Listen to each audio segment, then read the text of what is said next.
Assalamualaikum warahmatullahi wabarakatuh. Perkenalkan, nama saya Tirza Nurfitra, NIM A42123168 kelas D. Ingin mempresentasikan PPT Sejarah Pengantar Pendidikan di Indonesia.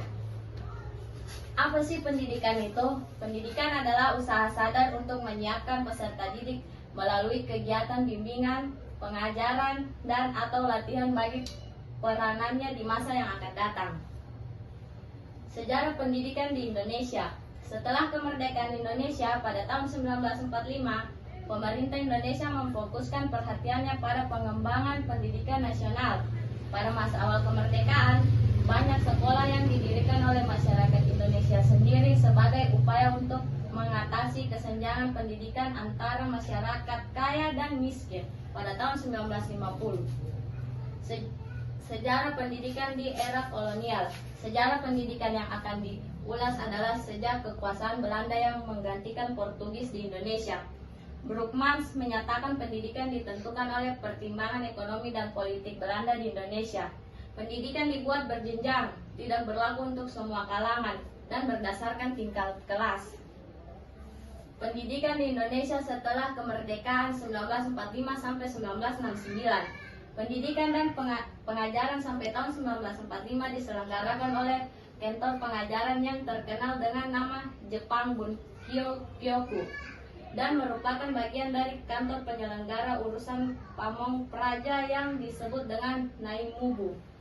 Setelah diproklamasikannya kemerdekaan, pemerintah Indonesia yang baru dibentuk menunjuk Ki Hajar Dewantara, pendiri Taman Siswa, sebagai Menteri Pendidikan dan Pengajaran mulai 19 Agustus sampai 14 November 1945.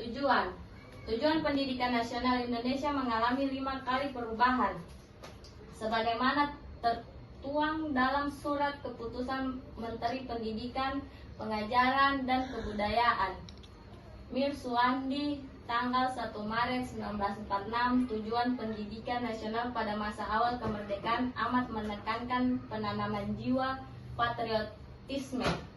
Hal ini dapat dipahami karena pada saat itu bangsa Indonesia baru saja lepas dari penjajah yang berlangsung ratusan tahun dan masih ada selagat bahwa Belanda ingin kembali menjajah Indonesia.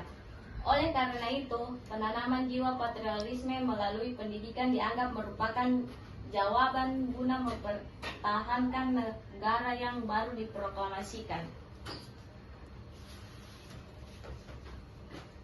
Era penjajahan Jepang. Selama pendudukan Jepang dalam PD2, berbagai sistem operasi pendidikan Belanda dikonsolidasikan dengan sistem pendidikan Jepang. Hal ini menjadi kemunduran pendidikan di Indonesia karena sekolah memulai pelatihan militer dan fisik yang berorientasi anti barat. Siswa harus mengibarkan bendera Jepang dan memberi hormat kepada kaisar setiap pagi. Lanjut. Era kemerdekaan. Dalam pendudukan Jepang dan Belanda, sebagian besar lembaga pendidikan berdiri untuk memberikan dukungan dan kebutuhan mereka, alih-alih bertujuan untuk memajukan intelektual penduduk Indonesia. Setelah proklamasi kemerdekaan 1945, pemerintah pertama Indonesia harus merombak sistem dari awal dan menolak sistem kolonial Eropa.